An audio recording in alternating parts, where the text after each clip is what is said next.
I found myself asking.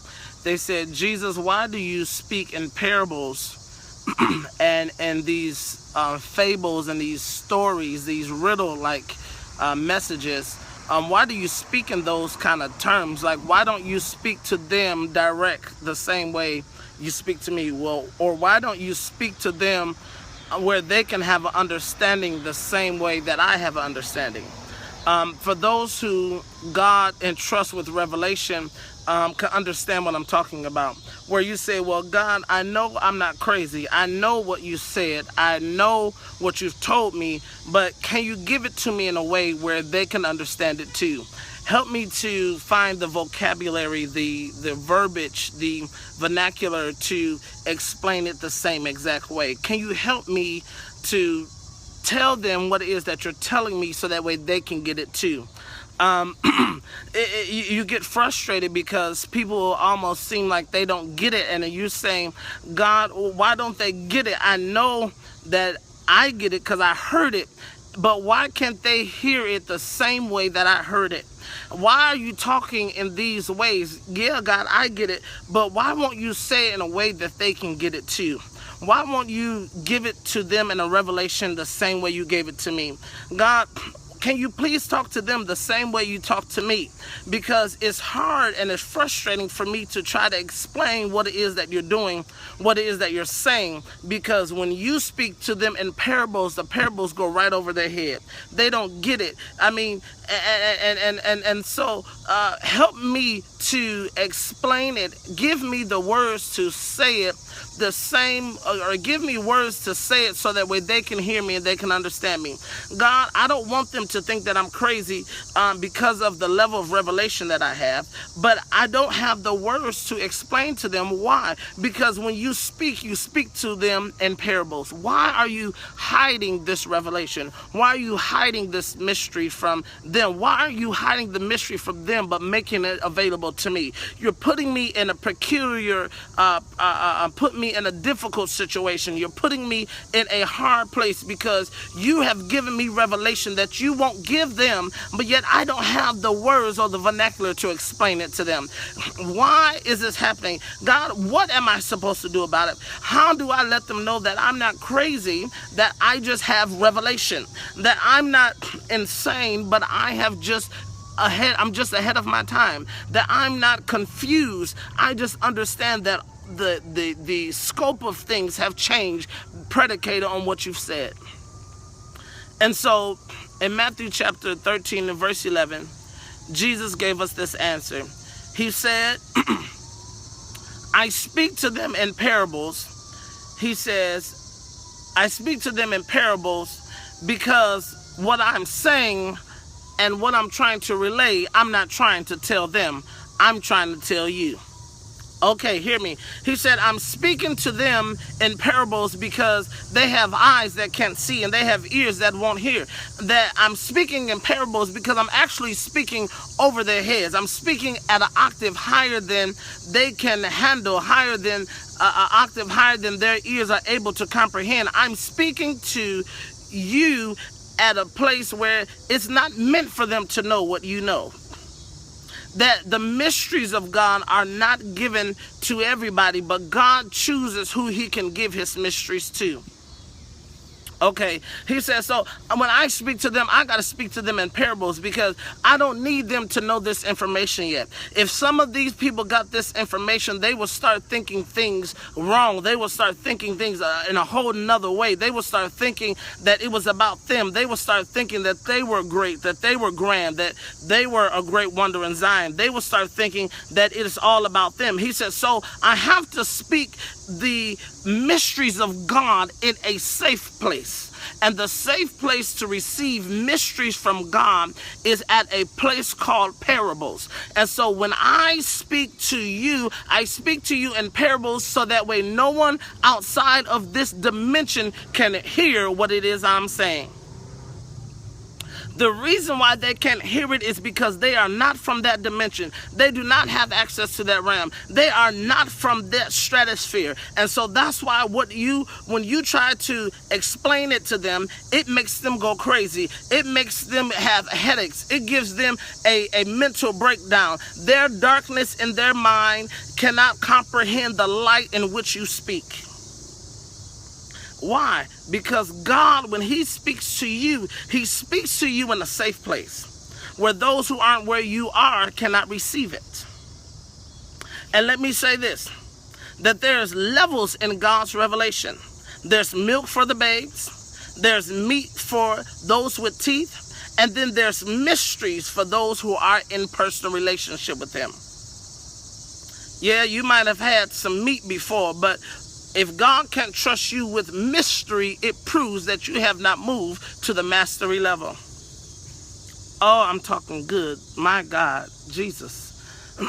I'm talking about the things that God is about to reveal to you, that no one around you is going to be able to understand it. No one around you is going to be able to hear you. Nobody who was in your last season will be able to hear what God is about to say to you about your next season. Nobody who was on that lower level will be able to understand this level of mastery and this level of mystery. None of them will be able to understand it unless they have access to it. You about to know who's in your circle, predicated on how they respond when you share to them the parable. You are going to know who is in your corner, who is on your side, based on how they respond to what it is that God has told you. That's how you're going to know. How you're going to know that they really have it like they say they have it is because of how they will respond to you when you share with them what it is God is saying. If it goes over their head, it's because they're too low. Oh, God. If it goes around their ears, it's because they are not in the right place or position. You are trying to share with some folks who don't even have access to that level of intimacy in terms of God's words. You're trying to show them the intimate places, and they do not have permission to go to that intimate place, and you do. And the thing about it is that you don't have permission to invite anyone to that place of mystery before they're ready. It is a dangerous thing to do. It's a dangerous thing to try to bring somebody into a place of intimacy, a place of mastery with God before they're ready. And so what God does to protect them from hearing something that will literally destroy their mind and make them insane and make them crazy and make them lose it, he protects them by doing what? He protects them by hiding the mystery in a parable. He protects them by hiding the mystery in a different package.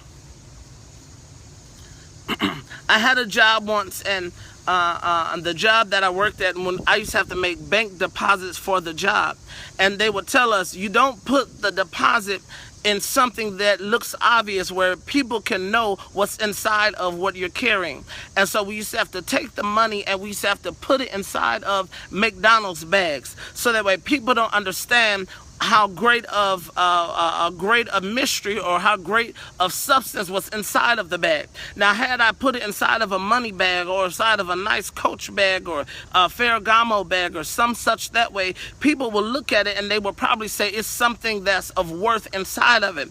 And so what God does is he begins to hide the valuable thing inside of something that doesn't look so valuable. Why? Because it keeps it protected so that way it can go where it's supposed to go. I'm talking to somebody. Listen, and I'm about done. But I want to encourage you to know this one thing, that you are not crazy. Yes, God says what he said. Yes, it is a great revelation. Yes, it is a powerful thing. Yes, it is mind altering, where it's world shaking, where it is world transforming. And you're trying to say, but they keep trying to downplay what God has given me. No, they're not trying to downplay what God has given you. It is that they don't have the capacity to receive the same thing that God has given you. And so what I want to say to you is that God gave it to you and not to them. Oh God, he gave it to you and not to them. He didn't give it to them. He didn't give them the revelation. He didn't trust them with it. He trusted you with it. When we first started the supernatural class, in about 2 weeks, we will be at our 1-year anniversary of consistently doing it. But when I used to try to tell people about it, last year, folks were scared of it. They were nervous of it. There's some folks who still are. And I would try to explain it. And I said, God, why won't you tell them? He used to tell me over and over again, I did not tell them. I told you.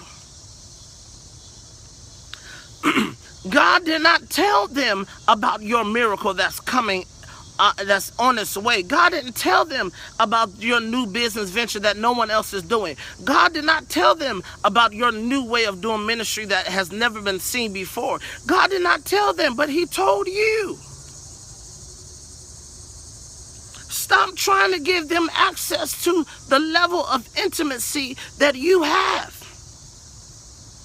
It's because you are close to him, because you have access to his bed chamber, that you know the information that you know. They don't have access there. Quit inviting other people into your personal relationship with God. He didn't tell them. He told you. He didn't show them.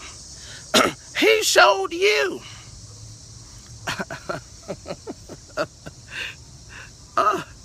Y'all, I'm trying to help you get it. That mastery, levels of intimacy, they are not for the masses, but they are for the masters.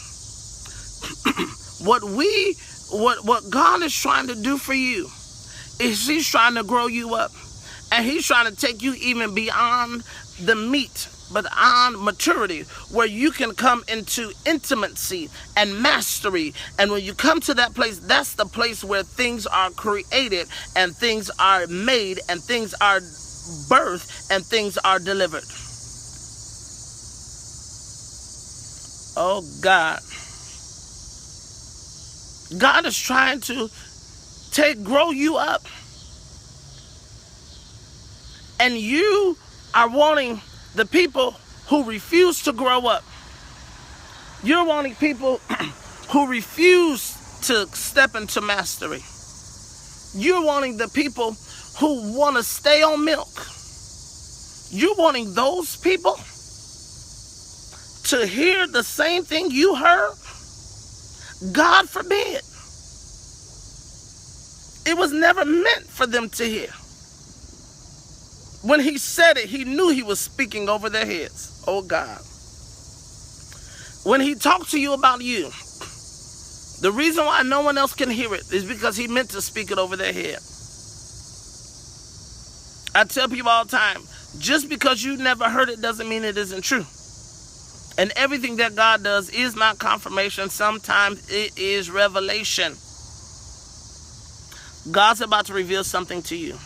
Something that is life-altering. Something that is, when it reaches your life, is going to change everything.